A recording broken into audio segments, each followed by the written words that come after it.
ኢየሱስ ክርስቶስ መካከለኛ ነው ሲባል አማላጅ ነው ለምን ማለት አንችልም? ማለት መካከለኛ ከሆነ አማላጅ ነው ማለት ነው። አስታራቂ ነው ያል ነው።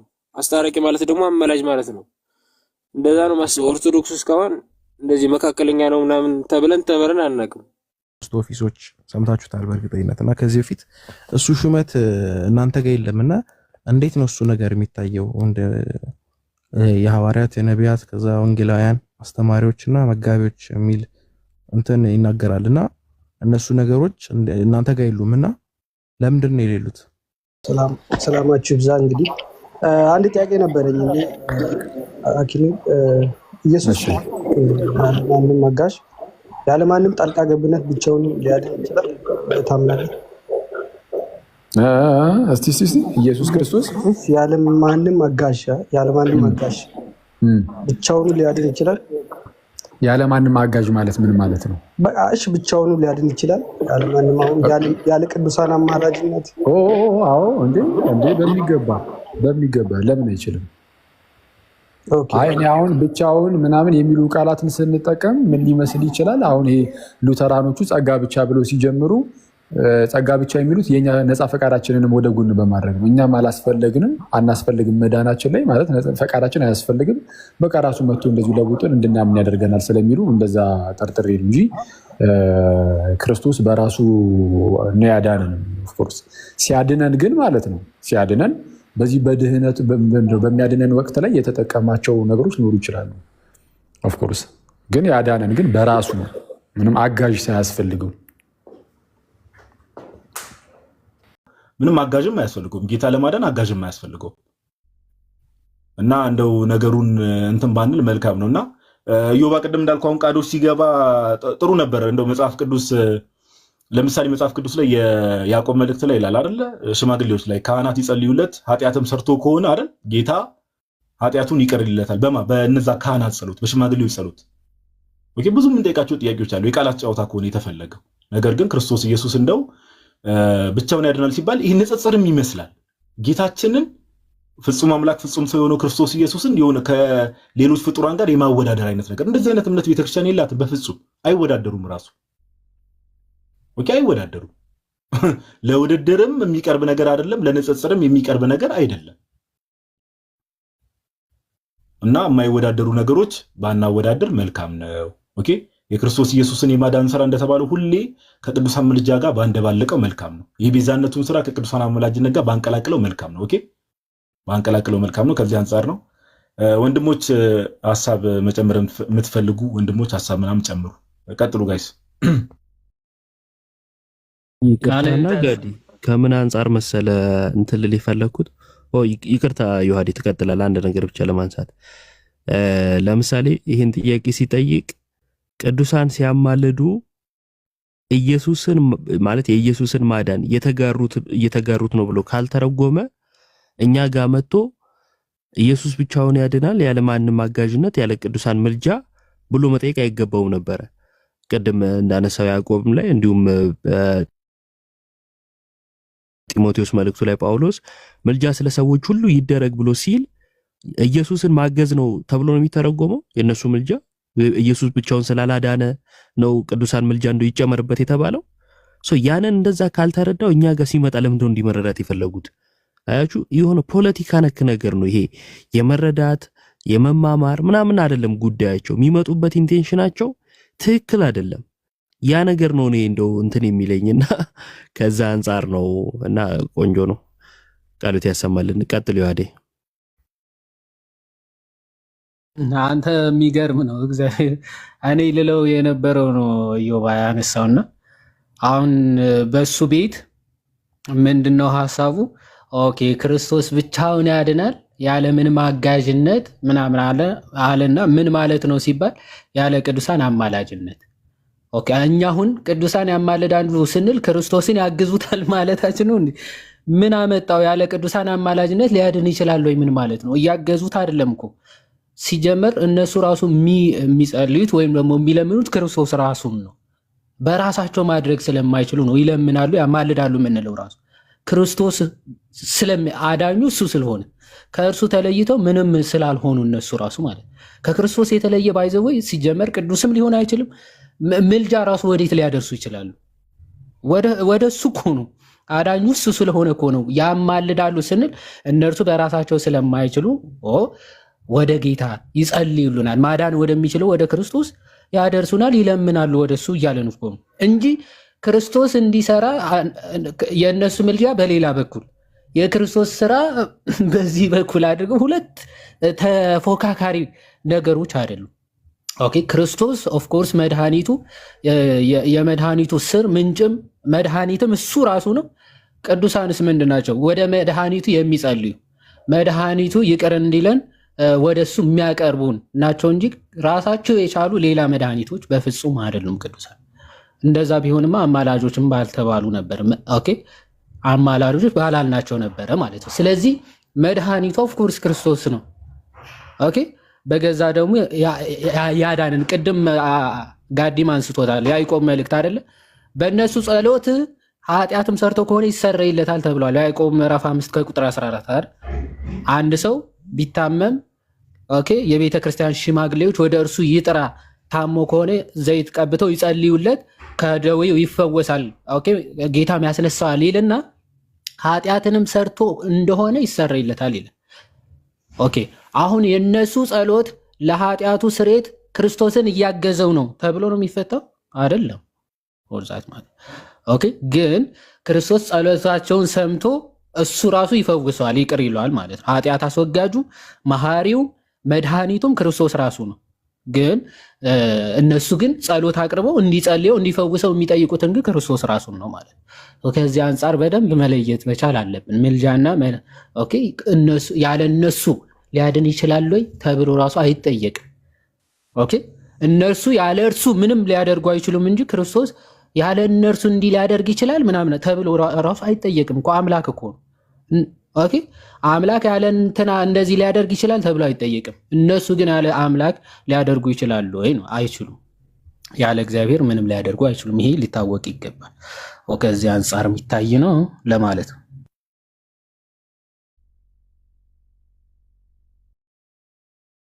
ማለን ዮሐዲ ቃሉ ታሰማለን ዮባም ዮሐዲም በቃ ቀለል ባለ መልኩ በዚህ መልኩ ነው የሚታየው። እንደዚህ አይነት ጥያቄው ራሱ ሲጀምር ኢንቴንሽኑ ኢል ኢንቴንሽን የሆኑ ሰዎች ኢንቴንሽኑ ራሱ ጥያቄው ልክ ስላልሆነ ከዛ አንጻር ነው እኛ እንግዲህ በመላእክት ነው መጽሐፍ ቅዱስን የምንረዳው ምናምን እና ኤኒዌይስ እናቱ ጥያቄ ምናምን የመቀበል ፕላን አለ መሰለኝ አይደል? አዎ ተቀበሉ። ቆይ እመለሳለሁ አለው። እሺ ዴቪድ እንኳን ደህና መጣ። ሰላም ነው ጋዲ? ሁሉ ሰላም። ትዝ ካልኩ የመሰከርኩልህ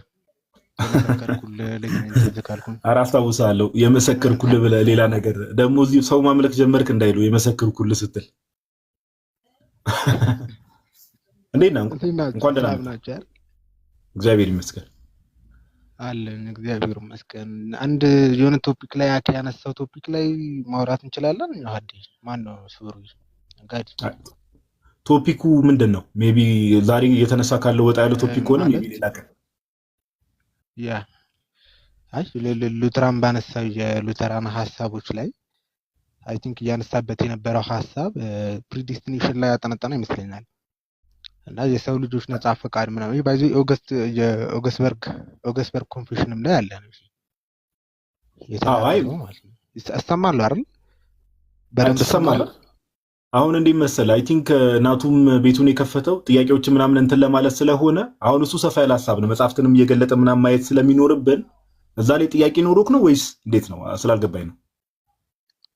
አዎ እንድትሄዱበት የፈለኩት ሀሳብ ስላለ ነው። እና ትንሽ የሰዎችን ነጻ ፈቃድ እግዚአብሔር በራሱ መለኮታዊ በሆነው ኃይሉ ወይም ደግሞ ይሄ ሶላ ግራሻ የምትለውን ሀሳብ ትንሽ ነካክቶታል። እና ምን ስለ ፕሪዲስቲኔሽን ብትሄዱበት አሪፍ ነው። ካልቪን የሚያምንበትና ሉተር የሚያምንበት እንዲሁም ደግሞ ኦገስበርግ ማለት የሉተር ቴዎሎጂያን ነው። እና የእሱ እንትን ወይም ደግሞ የእነሱ አቋም ኮንፌሽናቸውንም ኮንኮርዳቸውንም እሱ ስለነካው ነው። እና በጣም አሪፍ የሆነ ቶፒክ ላይ ስለሆነ ዝም ብላችሁ ነካና ዲቴይል ሳይሆን ጀስት እዚህ ጋር ያለው ሰው እንዲረዳው ብታደርጉ አሪፍ ነው። በተለይ ኦርቶዶክሳውያን ይህንን ነገር ቢያውቁበት አሪፍ ይመስለኛል። እና ሳክራመንቱ ላይ ምንም እንትን አላየሁበትም፣ ግን ፕሪዲስቲኔሽን ላይ አደገኛ የሆነ አስተምህሮ ስላላቸው በእሷ ቶፒክ ላይ ደግሞ ብትሄዱባት አሪፍ ይመስለኛል።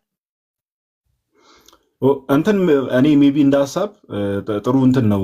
በእርግጥ ሰዎችም አኬ ኦልሬዲ ነገ በሰፊው ሄድበታለሁ ብሏል። አስፈላጊ ከሆነ ግን ያው ኦልሬዲ ኮንፌሽኖቻቸውም እጃችን ላይ ስላሉ እሱ ነገ ገብቶ ሀሳብ ከሰጠበት ጥሩ፣ ካልሰጠ ግን እኛ በደንብ ላይቭ እንገባበታለን በሰፊው አይሻልም? ኦልሬዲ ዴቪድ አሁን መሽቷላ። ከመሸ በኋላ አሁን ከላይ ነካክቶ ከማለፍ ከስር መሰረቱ ነገርን ማጥራት አይሻልም ብለህ ነው? አይ ቲንክ ኢትስ ቤተር እንደዛ ብናደርግ ብዬ አስባለሁ እኔ ከሚሄድበታለሁ ስላለ እና ደግሞ አንግሊካኖቹንም እንዳትረሳቸው። አንግሊካኖችንም በዙብን ከሆነ እኮ ፕሮቴስታንቱ እኮ በዛብን እኮ ሁሉንም ራሳቸውን ችለን በየቀኑ በዲኖሚኔሽን ልክ ላይቭ እንግባ ካል ዮሐዴ እስከ እድሜ ልካችን ላይቭ ልንገባ ነው ማለት ነው። ኮርሳው ከባድ ነው። አስዋል 47,000 ምናምን ዲኖሚኔሽን ሊያቸው በተለይ አንዳንዱ ጊዜም ራሱ አይበቃም። ከባድ ነው። ዴቪዶ ለሀሳቡ እናመሰግናለን። በቃ እንደዛ እናድርግ። ነገ ይኸው አኬ ነገ የሚገባ ከሆነ ጥሩ ሄድበታለሁ ስላለ ኦልሬዲ በፕሮግራም ደረጃ ይዞ ከሆነ እኛ ቀድመን ከምንነካካው እሱ ገባበታለሁ ካለ እንትን አለ። እሱ ነገ ካልገባበት ግን ወይ እኛ ነገ ላይቭ እንገባበታለን አይሻልም? እሺ ስላስተናገዳችሁን በጣም አመሰግናለሁ። እሺ ዴቪዶ እግዚአብሔር ያክብርልን። እሺ ውዱ የሚል ዩዘር ነኝ። የናቱን ቤት ልምራለሁ። እንግዲህ ካሜራ ብርጭ ቁጭ ብያለሁ። እንግዲህ እሺ ሰላም፣ እንዴት ናችሁ? እግዚአብሔር ይመስገን። እኔ አንድ ጥያቄ ነበረኝ። አኪ የሆነ ነገር ሲያስተምር ሪከርድ ላይ አይቼ ነው። እሺ እና እሱ ምን መሰለህ ኢየሱስ ክርስቶስ መካከለኛ ነው ሲባል አማላጅ ነው ለምን ማለት አንችልም? ማለት መካከለኛ ከሆነ አማላጅ ነው ማለት ነው። አስታራቂ ነው ያል ነው። አስታራቂ ማለት ደግሞ አማላጅ ማለት ነው። እንደዛ ነው ማስበው። ኦርቶዶክስ እስካሁን እንደዚህ መካከለኛ ነው ምናምን ተብለን አናውቅም። ግን የአዲስ ነው። ኦርቶዶክስ ነህ? አዎ ኦኬ። ኦርቶዶክስ ነህ፣ ግን ኦርቶዶክስ ውስጥ ሆኖ መካከለኛ ነው ተብለን ተምረን አናውቅም ነው እያልከን ያለው? አዎ እስካሁን አልተማርኩም። እስኪ 5 አዕማደ ምስጢራትን ንገረኝ። ሚስጥረ ሥላሴ፣ እሺ፣ ሚስጥረ ስጋዌ፣ እሺ፣ ሚስጥረ ጥምቀት፣ እሺ፣ ሚስጥረ ትንሣኤ ሙታን፣ እሺ፣ ሚስጥረ ቁርባን። ኦኬ ጥሩ። እያንጎራገርክ ነው የሆነ እዚህ እዛ እያልክ ነው የጠቀስከው። ኤኒዌይስ ኦርቶዶክስ ነኝ ብለህ ካልክ ያው እንግዲህ አንተን ቃል አምነን እንቀበላለን። ምን መሰለህ እንግዲህ አላውቅም። አይ ችግር የለውም። በሰንበት ትምህርት ቤት አልፋል ኦር ተምራል የሚለውን ነገር እሱ ሌላ ጥያቄ ሆኖ ይሄ የቤተክርስቲያን ትምህርት ነው። የቤተክርስቲያን ትምህርት ነው ስንል ዛሬ አይደለም፣ አሁን በእኔና በአንተ እድሜ ሳይሆን ከዛሬ 2000 ዓመት ጀምሮ ቤተክርስቲያን ከዛሬ 2000 ዓመት ጀምሮ ነበረች። ኦኬ ከዛሬ 2000 ዓመት ጀምሮ የነበረ ትምህርት ነው ይሄ ትምህርት። ኦኬ ክርስቶስ ኢየሱስ መካከለኛ ነው፣ ፍጹም አምላክ ፍጹም ሰው። ኦኬ የቤዛነቱን ስራ የሰራው ምንድነው? ከሶስቱ አካል አንዱ አካል ወልድ በስጋ ተገልጦ የቤዛነቱን ስራ ሰርቷል። በሰራውን በዛ የቤዛነት ስራ ደግሞ ወደ አባቱ አቀረበን። መጽሐፍ ቅዱስ ላይ ያለው እውነት ነው። ኦኬ ክርስቶስ ኢየሱስ መካከለኛ ነው። ሜሲቴስ የሚል የግሪክ ቃል ነው ያለው። አንደኛ ጢሞቴዎስ ምዕራፍ 2 ቁጥር 5 ላይ ያለው ሐሳብ ማለት ነው። በእግዚአብሔርና በሰው መካከል አንድ መካከለኛ አለ የሚል አለ አይደለ? እሱም ሰው የሆነው ክርስቶስ ኢየሱስ ነው ይላልና መካከለኛ ማለት አስታራቂ ማለት በቃ ጌታችን ኢየሱስ ክርስቶስ ከአባቱ ከባህሪ አባቱ ከእግዚአብሔር አብ ጋር ከራሱና ከመንፈስ ቅዱስ ጋር አስታርቆናል። የቤዛነቱን ስራ ግን ስለ ቤዛነት ስናወራ ለወልድ ብቻ ነው የሚነገረውና ነገር ግን አንተ እንዳልከው ምን ይሆናል መሰለ አንድ ነገር ውዱ እንድንስማማ የምፈልገው ነገር ልጠይቀና አንተን ለምሳሌ ጌታችን ኢየሱስ ክርስቶስ በልመናን ያስታረቀን ወይስ ደሙን አፍሶ ነው? ደሙን አፍሶ ነው ያስታረቀን። በጣም ጥሩ። ደሙን አፍሶ ነው አይደል ያስታረቀን? which means ቤዛ ነው አይደል የሆነ ለኛ ቤዛ ነው አይደል የሆነ? አዎ። ስለዚህ ስለ ክርስቶስ ኢየሱስ ስናወራ ጌታችን ኢየሱስ እንዴት ነው ያዳነን ብለን ስንናገር በቤዛነቱ ነው ያዳነን። ደሙን አፍሶ ኦኬ ምትክ ሆኖ ኦኬ የዓለሙን ሁሉ ኃጢአት የሚያስወግድ እግዚአብሔር በግ የተባለ እርሱ ነው። ኦኬ በመስቀል ላይ ኃጢአታችንን ተሸክሞ ነው ነፃ ያወጣን እኛን ቤዛ የሆነን ጌታችን ኢየሱስ። ኦኬ አሁን አማላጅ የሚለው ቃል ጋር ስትመጣ ቀጥታ የአማርኛ መዝገበ ቃላት ሜቢ እነ ኢዮባም አሉ መጽሐፉ እጃቸው ላይ ስላለ ከፍቶ ሊያሳዩ ይችላሉ። በዋናነት ከልመና ጋር የሚገናኝ ነው። እሺ ከምን ጋር አልኩ? ከልመና ጋር የሚገናኝ ነው። አሁን ለምሳሌ ቅዱሳን አማላጅ ናቸው እንላለን አይደል? ድንግል ማርያም አማላጅ ናት፣ ሌሎችም ቅዱሳን መላእክትን ጨምሮ ሰማዕታት፣ ጻድቃን አማላጅ ናቸው እንላለን። ከምን አንጻር ከተባለ ልመናን ከማቅረብ አንጻር፣ ጸሎትን ከማቅረብ አንጻር። ለምሳሌ አንድ የመጽሐፍ ቅዱስ ክፍል ጥቅስ ላንብብልህ፣ ከዛ ወንድሞች ይጨምሩላል። በደንብ አስተውል አንዴ። አንድ መካከለኛ እንዳለ ታምናለህ አይደል? መካከለኛ የሚለው አማላጅ ተብሎ ከተፈታ ይህንን ክፍል እንዴት እንደምትረዳው ልጠይቀህ ስለፈለግኩ ነው። ልጠይቀህ ስለ ያው ሪፍሌክት እንድታደርግ። አንደኛ ጢሞቴዎስ ምዕራፍ 2 ላይ ምን ይላል?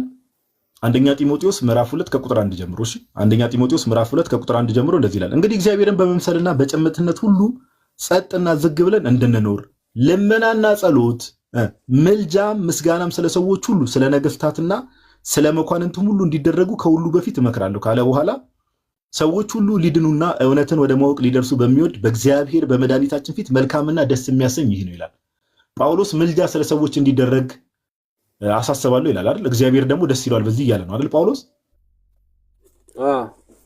ምልጃውን የሚያቀርቡ ሰዎች አማላጅ ናቸው አይደሉ? ናቸው። ስለዚህ መካከለኛ የሚለውን ቃል ሊትራሊ አማላጅ ብለህ ከፈታኸው ከክርስቶስ ኢየሱስ ውጪ ደግሞ ሌሎች አማላጆች አሉ ማለት ነው አይደል? አሉ። አየህ አይደል? አሁን እዚህ ጋር ነው። ለዛ ነው መካከለኛ የሚለውን ቃል ከአስታራቂነት ጋር ቀጥታ የሚፈታው። ሜስቴስ የሚለው የግሪክ ቃል ከአስታራቂነት ጋር የሚፈታው ለዚህ ነው። ኦኬ መካከለኛ የሚለው ቃል አማላጅ ብለህ ከፈታው መጽሐፍ ቅዱስ ላይ ሌሎች አማላጆች ተጠቅሰዋል። ስለ ሰዎች ጸሎት የሚያቀርቡ ሰዎች ራሱ አማላጅ ናቸው። ኦኬ ስለዚህ ከክርስቶስ ጋር እዚህ ጋር ማለት ኦኬ እሺ ማለት አስታራቂ አሁን ሰው የሚያማልዱን ሊያስታርቁን ነው አይደል?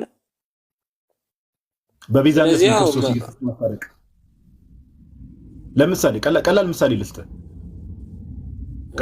ልስጥህ። እኔ እናንተ ተጣላን።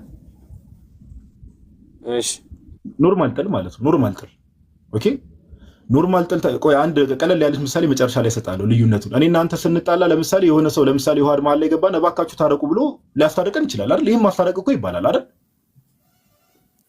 ይባላል። የክርስቶስ ኢየሱስ ግን ሲሆን በቤዛነት ነው። ኦኬ ደሙን አፍስሶን አስታረቀን የምንለው ይሄ ደግሞ ለጌታችን ለኢየሱስ ብቻ የሚነገር ነው።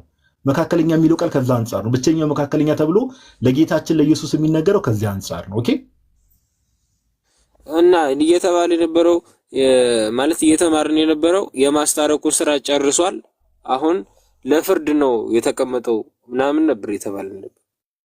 ምንም የተቀየረ ነገር የለም። ጌታችን ኢየሱስ ክርስቶስ ውዳሴ ማርያምም እንግዲህ የምጸልይ ከሆነ እዛ ላይም ተቀምጧል። ቤተክርስቲያናችን ሙሉ እምነቷ እሱ ነው። ጌታችን ኢየሱስ ክርስቶስ ዛሬም ድረስ አስታራቂ ነው። ለምሳሌ ቀለል ያለ ምሳሌ አንድ ሙስሊም ለምሳሌ ወደ ቤተክርስቲያን መምጣት ቢፈልግ ክርስቲያን መሆን ቢፈልግ ጌታችን ኢየሱስ ክርስቶስ በዕለተ ዓርብ የሰራው የመስቀል ስራ ነው አይደለ? ወደ ቤተክርስቲያን የሚጨመረው።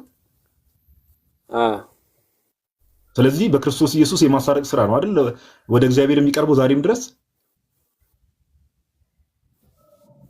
እንደሱ ከሄድንበት ስለዚህ እሱ ነው ጌታችን ኢየሱስ ክርስቶስ መስቀል ላይ የሰራው ስራ የዘላለማዊ ስራ ነው። ኦኬ የሆነ አንድ ጊዜ የሚቋረጥ የሚቆም ነገር አይደለም። ኦኬ ዘላለማዊ ስራ ነው። ስለዚህ የማስታረቁም ስራ ምንድነው? ዘላለማዊ ስራ ነው። ኦኬ የማስታረቁም ስራ ምንድነው? ዘላለማዊ ስራ ነው። የማስታረቁ ስራ ለምን ደሙን ያፈሰሰው እኮ አይደል? አንድ መስዋዕት ለዘላለም አቀርቦ በአባቱ ቀኝ ተቀመጠ አይደል መጽሐፍ የሚለው? ይላል። መስዋዕቱ ለመቼ ነው የቀረበው? ለዘላለም ነው የቀረበው። ያን መስዋዕት ደግሞ በማቅረቡ አስታራቂ ከተባለ ያ መስዋዕት ዘላለማዊ ከሆነ ደግሞ የክርስቶስ ኢየሱስ አስታራቂነት ምንድነው ማለት ነው? ዘላለማዊ ነው ማለት ነው ባጭሩ። ሜቢ ወንድሞች የሚጨምሩት ነገር ካለ እዚህ ላይ ይጨምሩ። ምን አልከኝ? እዚህ ጋር ጴንጤዎቹም ቢሆኑም እኮ እዚህ ጋር አስታራቂ ነው እኮ ነው የሚሉት ማለቴ ከዚህ ከኛ የተለየ ድሮ። እሺ አሁን ችግሩ ምን መሰለህ ውዱ፣ አንድ ነገር በደንብ ስማኝ። በፕሮቴስታንቱ ዓለም በጴንጤውም ዓለም ኦኬ በፕሮቴስታንቱ ዓለም በጴንጤው ዓለም ብዙ አይነት መረዳት አለ። ለምሳሌ ጴንጤ እንዲህ ነው የሚያምነው፣ ፕሮቴስታንት እንዲህ ነው የሚያምነው ብለህ በእርግጠኝነት መናገራችን። ለምን ከተባለ ለምሳሌ ክርስቶስ ኢየሱስ ዛሬም ድረስ ይወድቃል ይነሳል ብሎ የሚያምኑ ጴንጤዎች አሉ። ይወድቃል ይነሳል በሰማይ ጎንበስ ቀና እያለ ይለምናል ብሎ የሚያስቡ ጴንጤዎች አሉ። ኦኬ የምር እንደዛ የሚያምኑ አሉ። ዛሬም ድረስ ጎንበስ ብሎ ይነሳል።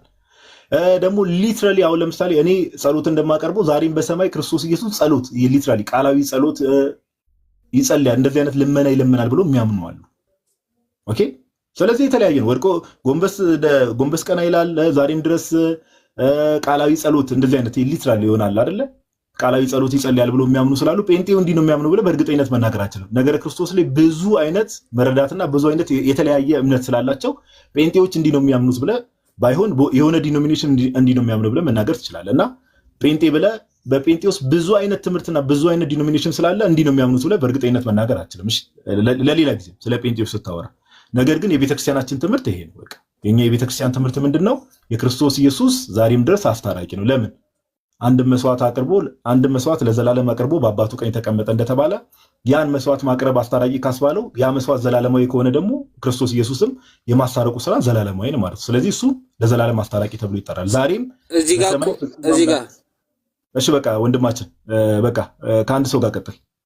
የሚወራው ነገር አሰማም መሰለኝ። እዚህ ጋር ትላለህ መሀል ላይ። አንዳችሁ ቀጥሉ። ዮሐዴ እኔ ትዕግስት እኮ የለኝም ብዙም እንደዚህ አይነት ነገር። ዮሐዴ ቀጥሉ አንዳችሁ። አክቹአሊ ወንድማችን ፕሮቴስታንቶች የሚሉትና ሰዩ ባይዘው እንደዛ ማለት ከጀመሩ ጥሩ ነው። ከዚህ በፊት የሚሉት የነበረው አማላጅ ነው ይለምናል ነው አለቀ። ይለምናል ይሉ ነበረ። አስታራቂ ነው ቤዛነቱ አስታራቂነቱ ካመኑ ሰዩ እሱ ነው የምንፈልገው። ክርስቶስ አይለምንም ማለት ስቲል አሁንም በሰማያት ሆኖ ልመናን አያቀርብም የሚለውን ትምህርታችን ከተቀበሉ እሰየው። ግን እነሱ አስቀድሞ ይሄን እንደማይሉ አድርገህ የምታስብ ከሆነ ይሄ ስህተት ነው። እዚህ ቲክቶክ ላይ የምናውቃቸው የፕሮቴስታንት ዕቅበተ እምነት ነን የሚሉ ለምሳሌ እነ ሃኒኤል አሁን ተናገር እውነቱ ወይም ደግሞ ቀለሜ ማለት ነው። እሱ ስቲል አሁንም ይለምናል ብለው የሚያምኑ ሰዎች ናቸው። ስቲል እነ አማን ሻሎም ራሱ የሆነ ሰዓት ዕብራውያን ሮሜ ምዕራፍ 8 ከቁጥር 34 ዝልምን እዩ ምናምን ብለው በትግርኛ በኦሮምኛው ምናምን እያደረጉ በቃ የሚለምን ነው አሁንም እየለመነ ነው ብለው የሚረዱ ነበሩ።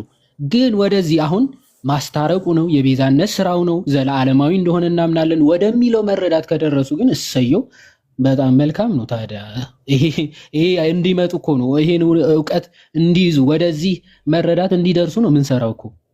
ይሄን መረዳት ከደረሱ እሰየው። ግን ይሄ ዘላለማዊ አስታራቂ ነው ጌታችን መካከለኛ ነው የሚለው ትምህርታችን ግን በቤተ ክርስቲያን የታመነ ነው። ይኸው ውዳሴ ማርያም ብሏል ጋዲ ቅድም። እሁድ ውዳሴ ማርያም ዘእሁድ ሁልጊዜ ምን ደግሞ ጸሎታችን በከበረ ደግሞ ፈሳሽነት ለአዲስ ኪዳን አስታራቂ ሆነ የሚለው ትምህርት የታመነ ትምህርታችን ነው። ሊቀ ካህንነቱ የታመነ ትምህርታችን ነው። ኦኬ ይሄ በቤተ ክርስቲያናችን የታመነ ትምህርታችን ከመሆኑ የተነሳ በዕለት ተዕለት ካህናት ራሱ ሲፈቱ ሊቀ ካህንነቱ ምን ብለው ነው? ሊቀ ካህናት መስተስሪያ ኃጢአት እያሉ አይደለ? ቅዳሴ ካለቀ በኋላ ራሱ ካህናቶቹ ሊቀ ካህናት የካህናት አለቃ ጌታችን ኢየሱስ ክርስቶስ ኃጢአታችንን ይቅር በል አይደለም? ስለዚህ ይሄ የታመነ ትምህርታችን ነው። መካከለኛ ነው ብለን ደግሞ እናገራለን። ብቸኛ እና እንደሱ ያለ መካከለኛም የለም ተብሎ ይታመናል በቤተ ክርስቲያናችን። ለምን እንደ ክርስቶስ ያለ መካከለኛ የለም ሲባል ክርስቶስ ብቸኛ መካከለኛ ነው ሲባል እሱ በእግዚአብሔርም በሰው መካከል ያለ ብቸኛ መካከለኛ ነው ሲባል ቅዱስ ዮሐንስ አፈወርቅም ሲፈታ እርሱ ብቻውን አምላክም ሰውም የሆነ ነው ማለት ነው። መካከለኛ ሲባል ከሰው ብቻ አይደለም ከአምላክ ብቻም አይደለም። ለምሳሌ አብ አምላክ ብቻ ነው። እኛ ደግሞ ኦኬ ሰዎች መላእክትም ምናምን ጨምሮ ደግሞ ሰዎች ብቻ ናቸው ወይም ሰዎች ብቻ ነን። ክርስቶስ ኢየሱስ ግን ሰው ብቻ አይደለም አምላክ ብቻም አይደለም። ታዲያ ምንድነው? አምላክ ወሰብ ወይም ደግሞ ሰውም አምላክም የሆነ ነው ማለት። ስለዚህ ይሄ ሰውም አምላክም በመሆን ደግሞ አምላክን ከሰው ጋር ያስታረቀ ብቸኛ መካከለኛ ኢየሱስ ክርስቶስ ነው። ለዛ ነው አንድ መካከለኛ አለ፣ እሱም ሰው የሆነ ኢየሱስ ክርስቶስ ነው አይደለም? ሰው የሆነ ምን ነበር? አምላክ ነበረ፣ ሰው ሆኗል ማለት። ለዛ መካከለኛ ተብሎ የሚጠራው ብቸኛ ክርስቶስ ኢየሱስ ነው። ይሄ የኛ እንደውም በፕሮቴስታንቱ የማይታመን ትምህርታቸው ኦኬ፣ የማይታመን ትምህርት። የኛ ግን የታመነ ትምህርታችን ብቸኛ መካከለኛ ኢየሱስ ክርስቶስ ነው ብለን እናምናለን። ፍጹም ሰው ፍጹም አምላክ ወሰብ አምላክም ሰውም እያለን እናስተምራለን። ሰው ከዚህ አንጻር ነው የሚታየው ወንድማችን። ምናልባት ግልጽ ከሆነ ያው ማለት ያው እዚህ ላይ ማለት ምልጃና አስታራቂነት ብዙም ልዩነቱ ለኔ አልገባኝም። እሱ ነው ማለት እሱ አልገባኝ ማለት ምልጃም ለአስታራቂነት ነው። ምልጃም ማለት ያስታርቁ ነው። ምልጃ ምን ማለት ነው ትርጉሙ? ያው የሚያማልዱን ማለት ምልጃ ልመና እንደማለት ነው። ማለት እየለመኑ ያስታርቁናል። መጨረሻው ማስታረቅ ነው። ምልጃ ልመና ነው። እሺ ክርስቶስ ያስታረቀን በልመና ነው አይደለም? በምንድን ነው? በቤዛነት አይደል? እርቅ ማስታረቅ ወይም ደግሞ እርቅ የሚለው ውጤት ነው። እሺ ኮዝ ሳይሆን ውጤት ነው። ለምሳሌ በሁለት መንገድ እርቅ ሊፈጸም ይችላል። ቅድም ብለዋል። በልመናም ሊፈጸም ይችላል፣ ፕላስ ደግሞ በቤዛነትም ሊፈጸም ይችላል። አሁን በልመና እንዴት ነው ሊፈጸም የሚችለው? ለምሳሌ አኬና ጋዲ ላይ ያሉ ሁለቱም ለምሳሌ ጋዲ አኬን ብር አበደረው እንበልና አኬ ብር ተበድሮ ግን መክፈል አቃተው፣ ለጋዲ መክፈል አቃተው። ዘነኔ በመካከል ሄድኩኝና ምን አልኩት? ጋዲ አኬ በጣም ድሃ ስለሆነ ፂሙን እየጎተተ ከመሳብ በስተቀር በር መክፈል የማይችል ስለሆነ እባክህ ብሩን ተውለት። ስሜት ያረከኝ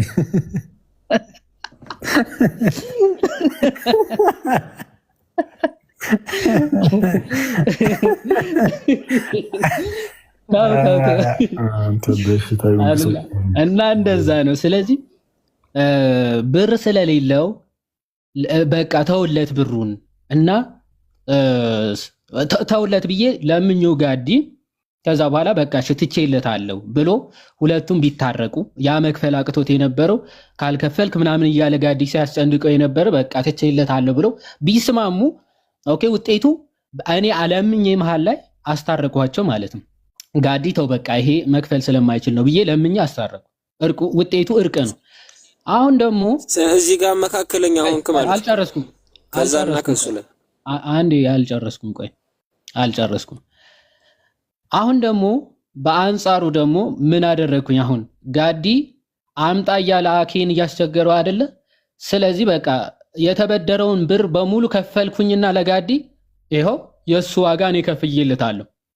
ስለዚህ በቃ ወይም ደግሞ ተስማሙ ብዬ ብሩን ብከፍልለት መለመን አይጠበቅብኝም ጋዲን ማለት ነው። ምክንያቱም የሚያስፈልገውን ዋጋ ብሩን ነበር የሚፈልገው፣ ብሩን ሰጥቶት ለጋዲ እኔ በዚህ መካከል ቤዛነት ዋጋ ከፍዬ አስታረኳቸው ማለት ነው እንጂ ለምኛ አይደለም። ስለዚህ ሳለምን ዋጋ ከፍዬ የአኬን ብድር ከፍዬ አስታረኳቸው። ይሄ ውጤቱ እርቅ ነው። ግን ድርጊቱ ምንድነው? ምልጃ ሳይሆን ልመና ሳይሆን ቤዛነት ነው፣ ዋጋ መክፈል ነው ማለት ነው። ምን እያልን ነው? አሁን በዚህ ወደ ምልጃና ወደ ቤዛነት ስናመጣው ቅዱሳን ወይም ደግሞ መላእክትም በመካከል ሆነው እግዚአብሔርን ለምነው ሊያስታርቁ ይችላሉ፣ ወይም ደግሞ በመለመን ወደ እግዚአብሔር ሊያቀርቡን ይችላሉ። ኦኬ፣ በመለመን ማለት በልመና። ክርስቶስ ኢየሱስ ግን በልመና ሳይሆን ኦኬ ዋጋ መክፈል የሚችል ጌታ ስለሆነ በገዛ ደሙ ዋጋ ከፍሎ ስለሆነ እንደ ቅዱሳን ልመና ያስፈልገው፣ ወይም ደግሞ በልመና አይደለም፣ ደሙን በማፍሰስ በደም ዋጋ ገዝቶን ኦኬ ነው ያስታረቀን ማለት ነው። የክርስቶስ ቤዛነት ነው የሚባለው እንጂ ምልጃ አይባልም። ልክ የኔ ቀደም ጋዲን ለምኜ ከሆነ ልመና ወይም ደግሞ ምልጃ ሊባል ይችላል እንጂ ቤዛነት አይባልም። ዋጋ ከፍዬ ከሆነ ደግሞ ምልጃ ልመና ተብሎ አይነገርም። ታዲያ ምንድነው የሚባለው? ቤዛነት፣ ዋጋ ከፍዬ ነው ያስወጣሁት ማለት ነው። ልክ እንደዚያ የክርስቶስ ልመና ወይም ምልጃ ተብሎ ሳይሆን የሚጠራው ምንድነው የሚባለው? ቤዛነት። ኦኬ፣ በዋጋ የተከፈለስ ነው። በዋጋ ተገዝታችኋልና በገዛ ደግሞ መፍሰስ የተቤዠን ስለሆነ ማለት ነው። ቅዱሳን ግን ደም ማፍሰስ አይጠበቅባቸው ምናምን ወደ ክርስቶስ በመለመን ምናምን ሊያቀርቡን ይችላሉ ማለት ነው። ከዚህ አንጻር የሚታይ ነው ወንድማችን። ምልጃና ቤዛነት፣ የክርስቶስ ቤዛነት ነው የሚባለው፣ የቅዱሳን ደግሞ ምልጃ ተብሎ የሚጠራው ማለት ነው። እሺ፣ ስለዚህ ግልጽ ሆኖልኛል። ግን አንድ ጥያቄ ብቻ አለኝ እዚህ ላይ እሱም አካሉ ይመልስ እንዳልቀጥል። እሺ፣ ጥያቄው ልቀጥል። ወዴት ልመልስ? አደይተኝ ሰው ሲጀመር አሁን ያወራውን እኮ ምንም ሊሰማው እኮ አልቻለም። ምን ያህል ቢበደር ነው እያለ ነው እያሰበ ያለው አሁን ህዝቡ። እንደ አንተ ምንድን ነው እንዲህ ምሳሌ አተ ነው ኮመንት ላይ እኮ ዘጭ ሰው እንዲህ ቅባት ነህ እያሉ ነው። 50 ብር ብቻ ሳይቺ በጣም ብዙ ሰው ሀብታም ነው እያለኝ ይቀበል ነበርኩ። አኬ በዚህ በኩል እንዲህ ብሎ ነበር ቪዲዮ ቢከፍት እንዲህ ሊቀበል ነበር። አንተ ዛሬ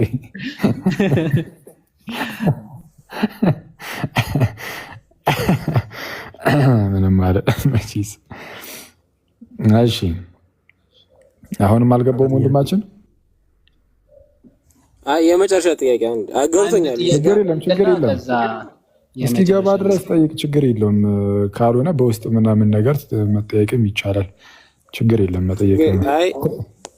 እስካሁን ያብራራው ግልጽ ሆኖልኛል። ግን ኢየሱስ ክርስቶስ አንድን መስዋዕት ለዘላለም አቅርቦ ሲል ያ መስዋዕት ለዘላለም ስለሆነ አሁን ላይ እሱ እያስታረቀ አይደለም ማለት ነው። ማለት ያ መስዋዕትነቱ በዩ ነው አሁን እየፈረደ ነው ያለው ማለት ነው። መስዋዕትነቱ ምንድነው አልከኝ? ከዚህ በፊት ማለት ለእኛን ለዘላለም አንድ መስዋዕት ለዘላለም አቀረበ ሲል እዚህ ጋር ለዘላለም መስዋዕትነቱ እያስታረቀን ነው እንትን የሚለው እንጂ ማለት እሱ አይደለም አሁን ላይ እያስታረቀን ያለው እሱ አሁን እየፈረደ ነው። እሺ መልሱ መላልሱ የማስታረቅን ስራ እየሰራ እንደ አዲስ እየሰራ አይኖርም። እሱ ግልጽ ነው። ግን ምንድነው ቅዱስ ጳውሎስን በዕብራውያን መልእክቱ ምዕራፍ 10 ላይ እንደሚናገረው የብሉይ ኪዳን ሊቃነ ካህናትንና የሐዲስ ኪዳኑን ሊቀ ካህናት ክርስቶስ ኢየሱስን ያነጻጽራል። አየህ በብሉይ ኪዳን የነበሩት ሊቀ ካህናት ምን ያደርጉ ነበረ መሰለ? እስቲ ቆይ አንዴ እስቲ እንትን ኮሜንቱን እስቲ አጥፉት ሞዴሬተሮች፣ ኮሜንቱ ዝጉት። ድምጽ በዛው ላሰማኝ። ኦኬ ምን አይነት ነገር ይደረግ ነበር መሰለ? በደንብ አድርገህ ሰማኝና በብሉይ ሰዓት እንግዲህ የካህናት አገልግሎት አለ እንደምታውቀውና ከካህናቱ አንድ ሊቀ ካህናት የካህናት አለቃ የሚባል አንድ ይመረጥና እሱ በዓመት አንድ ጊዜ ወደ ቅድስተ ቅዱሳን የእንስሳት እንደሚይዙ ይገባል። ለሕዝቡም ለራሱም የሆነ የኃጢአት ማስተሰሪያ ለማቅረብ ማለት ነው። እና ወደ ቅድስተ ቅዱሳን የእንስሳት እንደሚይዙ ይገባል። ያን እንደሚረጫል በማሰሪያው መክደኛ ላይ ምናምን እየረጨ እንደዚህ አይነት ስርዓቱን ይሰራሉ። እና ሁሌም በተደጋጋሚ ግን ይህ ነገር ይፈጸማል። በየዓመቱ የስርየት ቀን በምትባል በዮም ኪፑር በየዓመቱ ያ ነገር ይፈጽማል። ያ ደግሞ ሊቀ ካህናት ይሞታል። ያ ሊቀ ካህናት ሲሞት እርሱን ተክቶ ደግሞ ሌላ ሊቀ ካህናት ይመጣል። ያኛውም ሲሞት እያለ እንግዲህ እስከ መዳረሻው እስከ ጌታችን ኢየሱስ ይህ ነገር እንዲቀጥሉ ነበር። ግን ጌታ ኢየሱስ መጣና አንዴና ለመጨረሻ ጊዜ ይህንን የክህነትን ስራ አንድ ጊዜ በመስራት አንድ ጊዜ መስዋዕትን በማቅረብ ሁሉ ነገር ፈጸመው። ስለዛ ምን ይላል መሰለ? ዕብራውያን ምዕራፍ 10 ላይ ከቁጥር 10 ጀምረህ ስታነበው የኢየሱስ ክርስቶስን ስጋ አንድ ጊዜ ፈጽሞ በማቅረብ ተቀድሰናል። የኢየሱስ ክርስቶስን ስጋ አንድ ጊዜ ፈጽሞ በማቅረብ ተቀድሰናል ይልና ሊቀ ካህናት ሁሉ ይላል። እነዛን የብሉይ ኪዳን አሁን ቅድም የነገርኩህን የብሉይ ኪዳን ካህናት ማለት ነው። ሊቀ ካህናት ሁሉ ዕለት እያገለገለ እነዚያን ኃጢአትን ከቶ ሊያስወግዱ የማይቻላቸውን መስዋዕቶች ብዙ ጊዜ እያቀረበ ቆሟል ይላል። ምን ብሏል? ቆሟል። እንዳትረሳ። ምን እያደረገ? እያቀረበ ዕለት እያቀረበ ማለት በተደጋጋሚ ማለት ነው። በየጊዜው በተደጋጋሚ እነዚያን ኃጢአትን ከቶ ሊያስወግዱ የማይቻላቸውን መስዋዕቶች ብዙ ጊዜ እያቀረበ ቆሟል። ስለዛም በብሉይ ኪዳን እንግዲህ ተመልከት፣ ሊቀ ካህናቱ እየሄደ ያገለግላል፣ ይቆማል። ወደ ቅድስተ ቅዱሳን ተገብቶ መቀመጥ አይቻልም። ትቆማለህ። አገልግሎት ላይ ከሆንክ መቆም ነው ያለብህ። ስለዛ ቆሟል ይላል። ቆሟል። በቃ ዕለት ያንን ነገር እያገለገለ ማለት ነው። እሺ ክርስቶስስ? ቀጣይ ጥቅስ እንደዚህ ይላል፣ የክርስቶስን ሲያመጣው ማለት ነው። እርሱ ግን ይላል ጌታችን ኢየሱስን፣ እርሱ ግን ስለ ኃጢአት አንድን መስዋዕት ለዘለዓለም አቅርቦ በእግዚአብሔር ቀኝ ተቀመጠ ይላል። እነዛ ዕለት እያቀረቡ ምናምን ነገር ብዙ ጊዜ እያቀረበ ቆሟል ነበር የተባሉት የብሉይ ኪዳን ካህናት። እርሱ ግን ቆሟል ሳይሆን ተቀመጠ። ምን አድርጎ ግን? አንድን መስዋዕት ለዘለዓለም አቅርቦ። ያቀረበው ግን ለዘለዓለም ነው። ይሄ መረሳት የለበትም። አንድን መስዋዕት ለዘለዓለም አቅርቧል። አዎ፣ መቼ? በመስቀል ላይ አንድን መስዋዕት ለዘለዓለም አቅርቦ በእግዚአብሔር ቀኝ ተቀመጠ። ስለ ኃጢአት አንድን መስዋዕት ለዘላለም አቅርቦ። ስለዚህ አሁን ያቀረበው መስዋዕት ለዘላለም ስለሆነ በዘላለም ሁሉ ውስጥ አሁን ዳግም ጌታችን ኢየሱስ እስኪመጣ ድረስ በቃ ያ መስዋዕት ሁሌም ቢሆን ትኩስ ነው። ያ የክርስቶስ ኢየሱስ ደም የቅዳሴ መጽሐፍቶቻችን ላይ ይላል ትኩስ ነው የሚለው። የክርስቶስ ደሙ ትኩስ ነው የሚለው የቅዳሴ መጽሐፎቻችን ላይ ስለዛ ምንድነው ትኩስ ነው ማለት ስቲል አሁንም ምንድነው ለሚቀበሉት ሁሉ የሚሰራ ነው። ፈንክሽናል ይሆናል፣ በሁሉም ላይ ተግባራዊ ይሆናል። ስለዛ ሰዎችን ወደ እግዚአብሔር ያቀርባል። በእርሱ በኩል ወደ እግዚአብሔር የሚመጡትን ፈጽሞ ሊያድናቸው ይችላል፣ ያድናቸዋል ማለት ነው። ስለዛ በአጭሩ ይሄ ነው። በቃ አንድ ጊዜ መስዋዕትን አቀረበ፣ ደግሞ ደጋግሞ እንደ ብሉይ ኪዳን ሊቀ ካህናት መልሶ መላልሶ መስዋዕትን ማቅረብ አይጠበቅበትም። አንድ ጊዜ ፈጸመው፣ ለዘላለም እንዲሆን አደረገው። ከዛ በኋላ ተቀመጠ። አሁን ተቀምጦ ግን የተቀመጠው ለምንድነው? በአብ ቀኝ ምንድነው ያቀረበው መስዋዕት ምንድነው? ሁሌም ቢሆን ቀጣይነት እንዲኖረው ማለት ነው። በአብ ቀኝ ባይቀመጥ ኖሮ ክርስቶስ ኢየሱስ ቀጣይነት አይኖረውም ነበር የእርሱ ስራ ራሱ። ስለዛ በአብ ቀኝ መቀመጡ ለእኛ በጣም አስፈላጊ ነገር ነው። ክርስቶስ በአብ ቀኝ ባይቀመጥ ኖሮ እኛ ዛሬ መዳን አንችልም ነበር።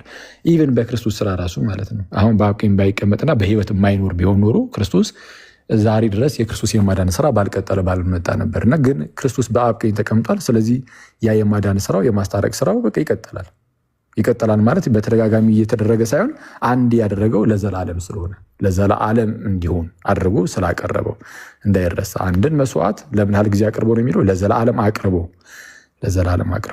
ስለዛ መልሶ መላልሶ የማስታረቅን ስራ አይሰራም። ግን አንድ የሰራው ስራ ግን ዘላለማዊ ሆኖ ተቀምጧል። ዘላለማዊ ነው። ስለዛ በዘላለም ሁሉ ውስጥ ይሰራል ነው የአንድ የተሰራው ስራ። እየፈረደ ነው ምናምን ላልከው ግን ለፍርድ ክርስቶስ ኢየሱስ ይመጣል። ለፍርድ የሚመጣው በኋላ ላይ ነው። ግን አሁንም ቢሆን ግን ፈራጅ ነው ኢየሱስ። ጌታ ኢየሱስ አሁንም ፈራጅ ነው። ይህ ፈራጁ ግን የሚመጣበት ጊዜ ደግሞ አለ ነው። የመጨረሻው ፍርድ የሚሰጠው ክርስቶስ ኢየሱስ ሲመጣ ነው። እንደዛ ነው። አሁንም ግን ፈራጅ ነው። አመሰግናለሁ በጣም ሁላችሁንም አመሰግናለሁ። ያው ምንትን ማለት አውቃለሁ፣ ግን ሁላችሁንም አመሰግናለሁ። በደንብ ተብራርቶልኛል። እንግዲህ ሌላ ጥያቄም ካለኝ ሌላ ጊዜ መጥቼ እጠይቃለሁ። አመሰግናለሁ። ቃልዎት ያሰማልኝ ሁላችሁ ነው። አሜን። ይቅርታ ቅድም ሳላስበው ምናምን ጓ ካልኩብህ ፓፓ ይቅርታ። ኧረ ችግር የለውም። እሺ ችግር የለውም። አትጥፋ። እሺ አድርግና በውስጥ ምናምን ማውራት ትችላለህ፣ ጥያቄዎች ሲኖር ወንድማችን። እሺ ችግር የለውም። ሁላችሁንም ፎሎ አድርጌያለሁ። እዚህ ያላልኩት የለም። እሺ ኦኬ። ኔክስት ተቀበሉ።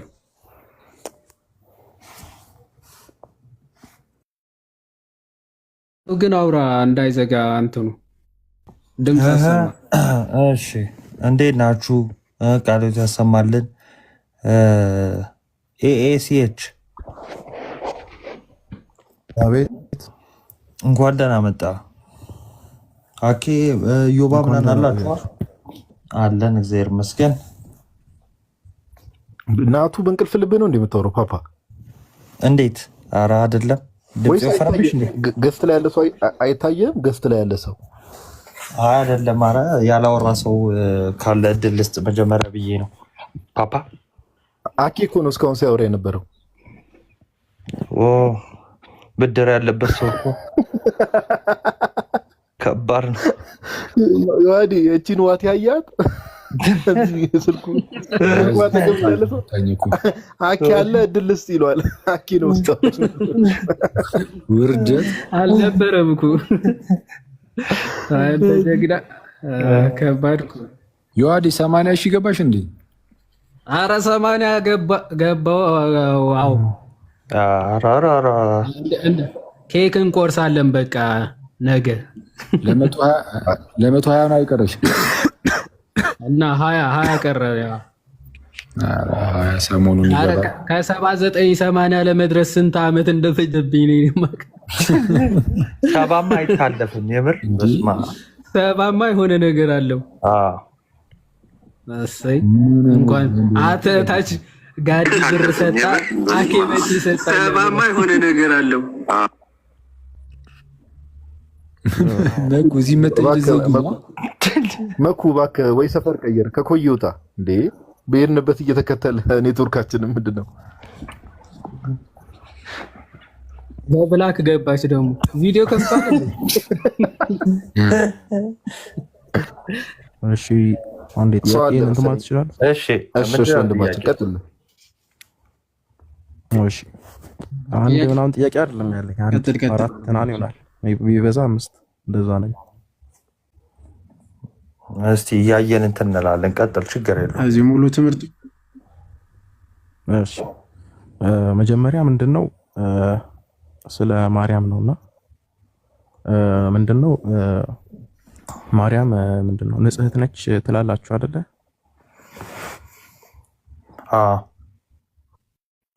ኦኬ እሺ። አሁን እዚህ ጋር ጥያቄ ምንድነው አሁን እዚህ ጋር ምንድነው ሮሜ ምዕራፍ 3 ላይ ሁሉም ኃጢአትን ሰርቷል እግዚአብሔርም ክብር ጎድሎታልና እያለ ይናገራልና ለቤዛነት የሚያስፈልገው ወይም ደግሞ ምንድነው የሰው ልጅ ለገባበት ኃጢአት ውድቀት የሚያስፈልገው ንጹህ የሆነ መስዋዕት ነው አይደለ?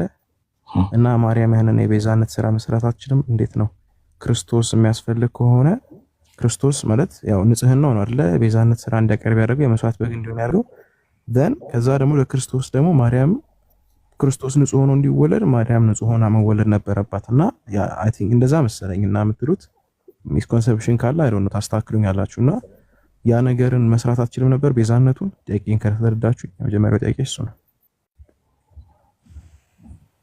ይህን ባጭሩ ለመመለስ ያክል ሰላም ናቸው።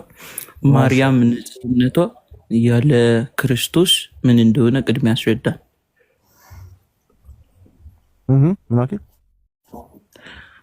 የማርያም ንጽህነት ያለ ክርስቶስ ምን እንደሆነ አስረዳንና እዚሁ ጋር መልሱን ታገኘዋለህ። የማርያም መንጻት ማውቀው ነገር የለም። ማርያም ንጽህና አታውቅም ከየት እንደመጣ ንጽህናው በመንፈስ ቅዱስ አማካኝነት ኤግዛክትሊ ሶ ይሄ ከየት እንደመጣ ካወቅ የእሷ ንጽህና ከምን መጣ የሚለውን ከጠየቅ ለምን እሷ ንጹህ ከመጀመሪያው እንዳልነበረች ይገባል። ምን ማለት ነው? ማርያም ንጽህት አይደለችም እያልኩ ሳይሆን እሷ ለመንጻቷ አይደለም እያልኩኝ አይደለም ባይዜ አይ አንተ ብላል እያልኩ አይደለም እያልኩ ያለሁት ምንድነው የእሷ ንጽህና ከምን መጣ የሚለው ከተረዳህ ለምን ከሷ ውጭ ያለው ማለትም እሷን ያነጻት እንደሚያስፈልግ ትረዳዋለህ ለማለት ነው። አልገባኝም። ሶሪ በጣም የገባው ካለ ካያለህ ምንድነው ባጭሩ አሁን ያወራው ልጅ ማለት ነው። አንዴ ኦኬ እሱ ያለህ ምንድነው? አይ እመቤታችንም እኮ እንደዚህ አይነት ንጽህናን ያገኘችው ክርስቶስ ኢየሱስም ስለሚመጣ ከክርስቶስ አንጻር ነው። ከክርስቶስ አንጻር ከሆነ እሷ ራሱ ይህ ንጽህና በደንብ የሚመጣው ያለ ክርስቶስ ቤዛነት እሷ ብቻዋን ይህን ነገር ልታደርጉ አትችልም ከክርስቶስ አንጻር ስለሆነ የሚል ነገር ነው ያስቀመጠው። ይሄ እንዳሉ ነው። እንዳጠቃላይ ደግሞ ቀለል አድርጊ እንግዲህ ዝም ብዬ ነገር ይልለፍና በል አየህ እመቤታችን ቅድስት ድንግል አዎ እንግዲህ ንጽሕት ናት ምናምን ሁሉ ኃጢአትን ሰርቷል እግዚአብሔርም ክብር ጎድሏቸዋል የሚል ቃል አለ ሮሜ ላይ። ትክክል ነው። ሮሜ ምዕራፍ 3 ላይ እዛ ጋር እየተነገረ ያለው አይሁዳውያንም የግሪክ ሰዎችም ሁሉም ኃጢአትን እንደሚሰሩ ሁሉም ከኃጢአት በታች እንደሆኑ ቁጥር 9 ላይ ሁሉም ከኃጢአት በታች እንደሆኑ አስቀድመን ከሰናቸዋል ይላል ጳውሎስ። እና የሕግ ስራን በመስራት ሰው በእግዚአብሔር ፊት ሊጸድቅ አልቻለም ነበር። ሁሉም ደካማ ሆኗል። ለዛ ነው ክርስቶስ ኢየሱስ የመጣው። ስለዛ በእምነት በኩል ሁሉም እንዲቀርብ ማለት ነው ወደ እርሱ። ይህ ማለት ግን ህፃናት ለምሳሌ ኃጢአትን ሰርተዋል ማለት አይደለም። ያው ምንድነው ኃጢአትን ግን በቀላሉ የሚያደርጉ ወይም ደግሞ ህጉን የማይፈጽሙ ይሆናሉ እያደጉ ሲሄዱ እንደዛ ለማለት ነው እንጂ ህፃናትም ጭምር ኃጢአትን ሰርተዋል ምናምን ማለት አይደለም። እመቤታችን ጋር ለየት ያለ ነገር አለው። ይህም ኃጢአት አለመስራቷ ነው። ግን ኃጢአት አለመስራቷ በራሷ ቤዛ እንድትሆን ያደርጋታል ካልን አያደርጋትም ማለት አንድ ሰው ኃጢአት ስለሌለበት ለሰው ልጅ ቤዛ መሆን ይችላል ማለት አይደለም። ቤዛ ለመሆን እንግዲህ ይሄ ቤዛነቱ ሰውን ለማዳን አይደለ ብሩስኪ? ሰውን ለማዳን ከሆነ ድንግል ማርያም ምንም አይነት እንከን ባይኖርባትም ኃጢአት ባይኖርባትም እንኳን ቤዛ ግን መሆን አትችልም። ምንድነው ኃጢአት የሌለበት ቤዛ መሆን የሚችል ቢሆን ኖሮ ቅዱስ ሚካኤልን በላከው ነበር። ቅዱስ ሚካኤል እኮ ኃጢአት የለበትም። ቅዱስ ገብርኤልም ኃጢአት የለበትም። ግን ቅዱስ ሚካኤል ስጋ ሆኖ ቢመጣ ለምሳሌ ቤዛ መሆን አይችልም። ቅዱስ ገብርኤል መጥቶ ስጋ ቢሆን ንጹህ ቢሆን ምንም ኃጢአት ባይኖርበት ቤዛ መሆን አይችልም። ለምን አትለኝም?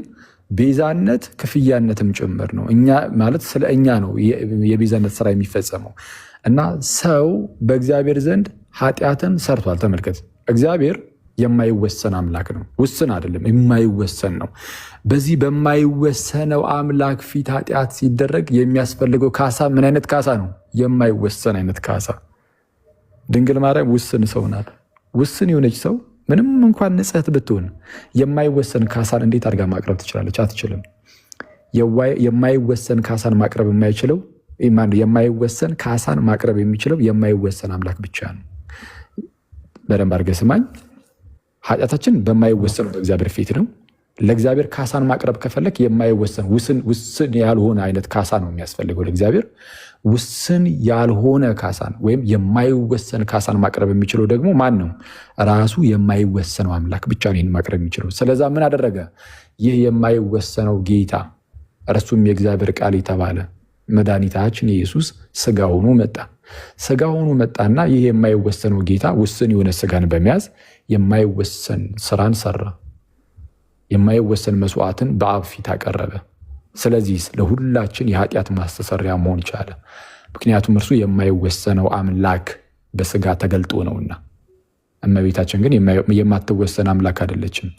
እመቤታችን ውስን አንዲት ፍጡር ሴት ናት፣ ንጽሕት ናት። አዎ፣ ግን ውስን ፍጡር ብቻ ናት።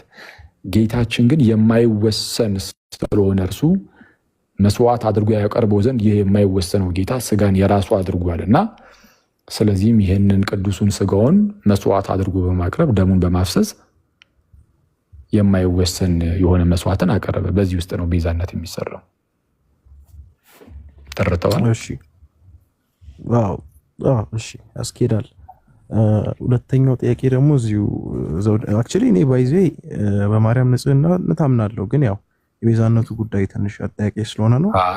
ዞሮ ንጽሕት ስለሆነች ብቻ በቤዛ ሆና ማዳን አትችልም። እና ሁለተኛው ነገር ደግሞ ምንድነው እዚሁ ማርያም ላይ ነውና ማርያም ከውልደቷ ጀምሮ ነው አይደል እንትን የሆነችው? ምንድነው እዚሁ ላይ እንትን የሆነችው? ኦኬ፣ እሺ፣ ቀጥል። ቀጥል። በቃ አንድ ላይ ፈጠረው ይልና ሙሉ ቢሆን ዘንድ ይላል። በዛ በፈጠረው ሰው ማለት ነው። በሰውየው ሙሉ በሙሉ በሰውየው ቁጥጥር ስር እንዲሆን ደግሞ አንድ ነገርን ሰጥቶታል። ይህም በባርነት እንኳን ሊያዝ የማይችል ነገር ነው። እርሱም ይልና ፈቃድ ነው ይላል። ፈቃድ በሰውየው ስር ነው እና እመቤታችን እርግጥ ነው መንፈስ ቅዱስን የጠበቃት እንዳትበድል ድንግልን ከማህፀን ጀምሮ የጠበቃት መንፈስ ቅዱስ ነው ይላል አርጋኖን ላይም። እና ምንም እንኳን መንፈስ ቅዱስ ቢጠብቃትም ግን እመቤታችንም ደግሞ ምን አድርጋለች ማለት ፈቃደኛ ሆና ከኃጢአት ምንድነው ተጠብቃ ለመኖር ፈቃደኛ ሆና ከመንፈስ ቅዱስ ጋር የሚሄድ አይነት ስራ ውስጥ ሆናለች ነው፣ ነፃ ፈቃዷን ተጠቅማ።